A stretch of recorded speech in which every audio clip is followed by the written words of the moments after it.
congratulations. It is an absolutely amazing album. I've been listening to it over and over and over since it came out, so congratulations. Thank you. Glad you like it. So tell us a little bit about, when did you start to think about this album? Like, was it during the process of recording the original, or was it afterwards that you started to think, you know what, I think this album's got new life? Yeah, well, all the above. It was like, it started after we released Aggression Continuum. You know what I mean? Yep. Because I was doing interviews for Aggression Continuum, promoting the album, and a couple of people had asked me, "Hey, you gonna maybe do some remixes for this record?" I'm like, I don't know.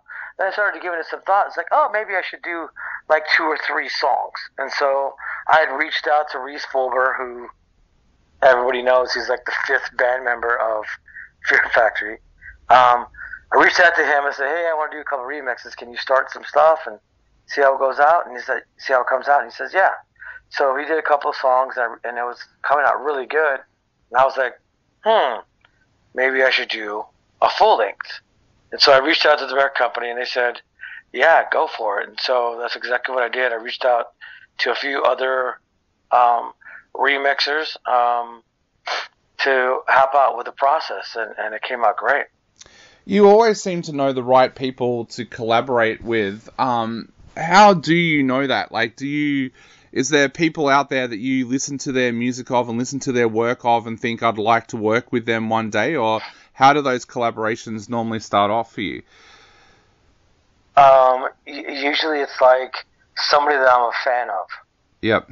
Like Tyrant of Death, based out of Canada. That guy's amazing.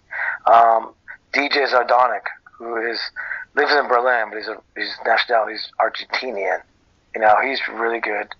And Rob G, I've known Rob G for a few years now because my manager knew him really well. And he's kind of more of the Gabba hardcore style. And, I needed to bring some of that style into this record. A guy named Blush Response, he has been doing stuff with Fear Factory going all the way back to going all the way back to Mechanized Record when he was first starting to do stuff for us. And of course, Reese Fulber, you know what I mean? It's like, he's been working with the band since 1992. So obviously he would be the guy that I would reach out to first. And so, it's just being a fan of their music and being a fan of what they create. That's how I decide who's on it. Yeah. So I'm guessing a lot of our listeners would be curious to know as well, after you've reached out to them, then where does the process go from there? Like, do you suggest tracks to them that you think that they would be perfect to remix, or do they come back to you and say, "Hey, I've listened to the album and I think I want to have a go at this one"? Only one person, and that was Tyrant of Death. He's like, "I like this song. I want to work on this song." But everybody else was just pretty much whatever I gave them, and they all nailed it. Yeah. Do you put a lot of thought into that as well? Like, who would be perfect for each track? Correct. That's exactly right. Yeah. For instance, Zardonic, he is very much drum and bass. And a song like Aggression Continuum is perfect for that style because, and also Cognitive Dissonance would be perfect for that style because the initial track was kind of inspired from drum and bass. So I thought that would be perfect for him, and it worked out great. So that must be an interesting time for you as well when you start getting the tracks back and get to listen to it for the first time. What's that like for you? Do you find an excitement every time one of them arrives back in your inbox, or how do you feel when you first sit down to listen to them? My first initial reactions were like, wow. You know what I mean? Wow. Yeah. And then, of course, I get on the phone or I get on Zoom call or I get on a FaceTime call, and I just ended up, telling them what I like about it, what I liked, what I think should be changed or could be fixed or could go a different direction, stuff like that.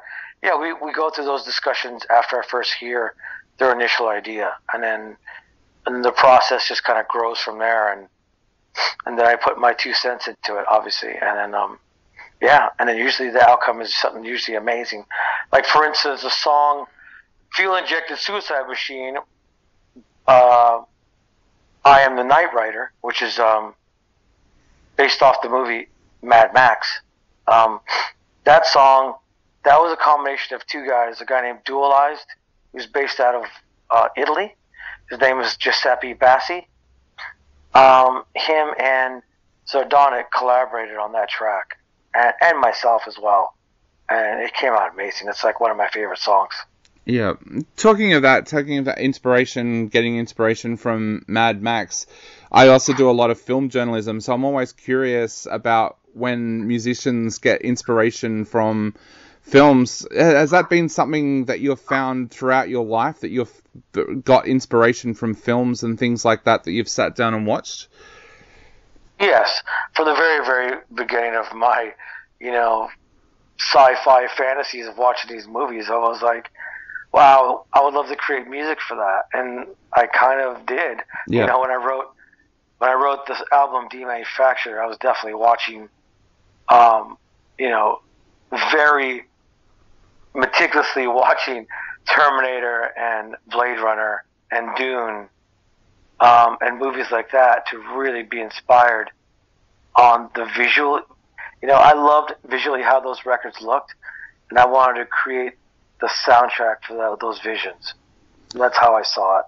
Yeah. Do you find now that you still go back to classic films like that for inspiration, or do you also get inspiration from modern day films that you watch as well?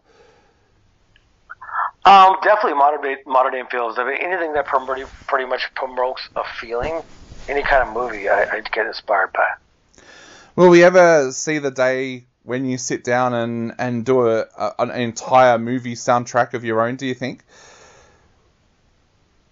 I would love to, but I feel like I already have been doing soundtracks. I mean, to me, all these records are a soundtrack of where the band is, or personally where I'm at that time when I'm writing those songs. To me, these are my soundtracks, if you know what I mean. Yeah, definitely.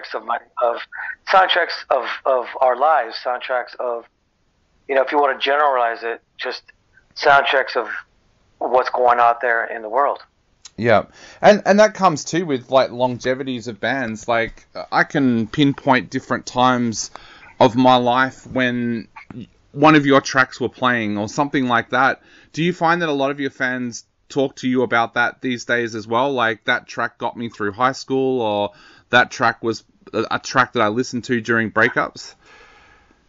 Yeah, I've heard everything, that it's helped people through suicide.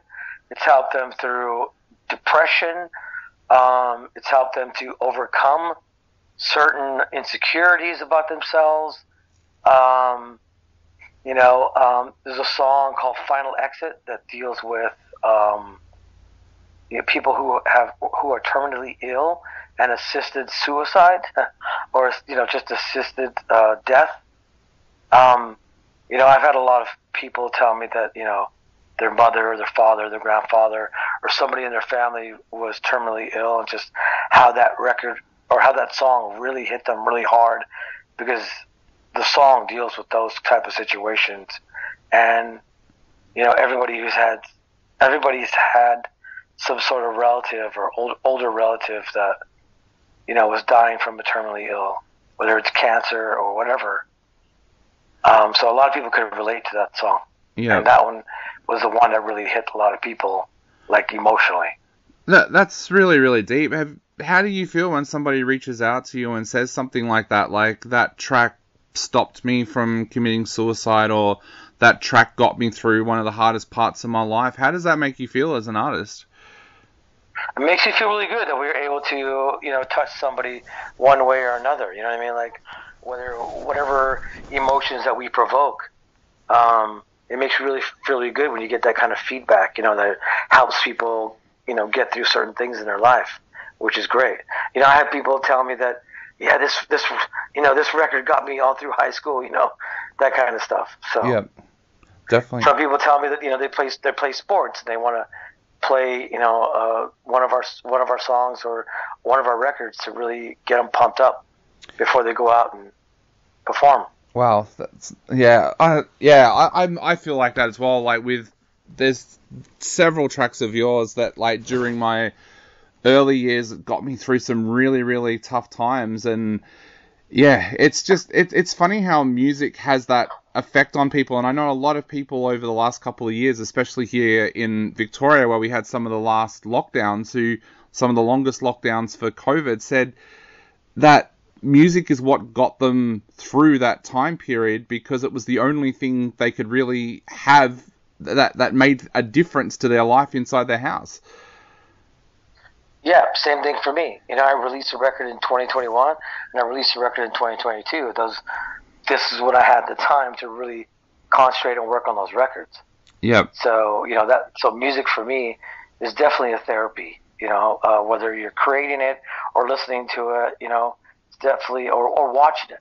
It's definitely a big therapy for me. Sometimes I get emotional when I hear certain songs, even my own songs when I played them on stage, there's a song or two that I could play. Like when we played Final Exit, it definitely gave me, emotional, tears. Like my eyes watered. You know what I mean? Yeah. Because of that, and part of it is just seeing the reaction of the crowd when you're playing that particular song, how they react to it as well. Definitely. Now, the vinyl edition of this album as well has got some bonus tracks on it, which I haven't been able to listen to yet. So I was wondering if you could tell our listeners a little bit about what we can expect from those bonus tracks on the vinyl edition of the album. Well, Reese Fulber did one of the tracks. He also did a Disruptor remix as well, and that's very, very hardcore industrial. And that was really cool as well. There's another a duo called Turbo Slash, and they're more of the dark synthwave, and they did a remix as well, and it's definitely got that vibe, the dark synthwave vibe. It's really cool. Awesome. Now, I'm going to ask a question here, and you can tell me no comment or shut up if you like, but I know a lot of our listeners are really curious about where things are at for the future of the band at the moment. Is there anything that you can share with us at all to put those listeners' fears to rest? Okay. We are in the middle of pre-production for a new album. Yep. We're touring. We're starting to tour next year. Starting February next year, we'll be on the road around the world, so it's going to be great. We won't be able to hit Australia till 2024, but definitely expect a new record out sometime later in the year, next year. Awesome. And how's that felt for you working on the new album? Has that been an exciting time for you? Very much. We just started like not that long ago, and I already have 4 songs down. So I think we're moving along quite pretty fast, actually. Well, I'm sure that's going to alleviate a lot of people's fears that they had here in Australia, and we're so excited to hear that 2024 sounds like the time that you might be here for Australia. We were talking a little bit before about Australians. Do you have fond memories of being in Australia? Always loved being in Australia. Love going there. I believe the first time I was there was the beginning of 1994 for Fear is the Mind Killer tour. Yep. That was the name of the tour. And that was my first time being there, and we kept going back pretty much every year or every other year we were there. And so, I love doing all those festivals, all the big day outs, the Soundwave Festival, and of course, doing all the headlining shows. And I love actually playing some of the smaller rural areas as well. Yep. Like Townsville and Canberra, and places that other people, Tasmania, other places that people don't go, as much. Most people just stick to the bigger cities, Melbourne, Sydney, Brisbane, maybe Adelaide and maybe Perth. But I personally love going to everywhere in between there. Definitely. And I know I'm completely biased because I was born there, but Tasmania is the most beautiful state of Australia. Yes. That's nice. Now, Dean, I know we've only got 1 minute left for the I interview. mean, I don't know what more else to say about it. You know what I mean? I know that we've only. I've been there.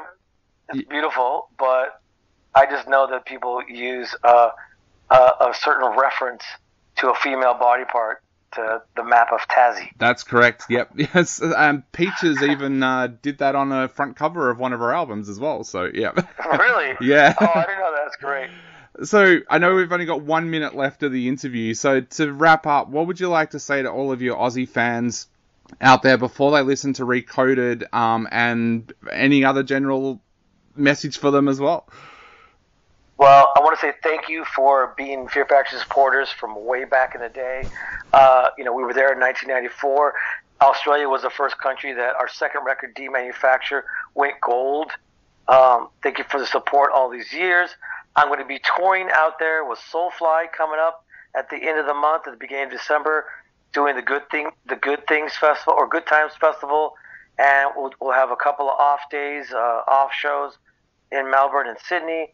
So come out and support. It's going to be great. If you want me to sign anything, I'll sign whatever you got. Come out. I'll be hanging out. So hope to see you then. Definitely. Well,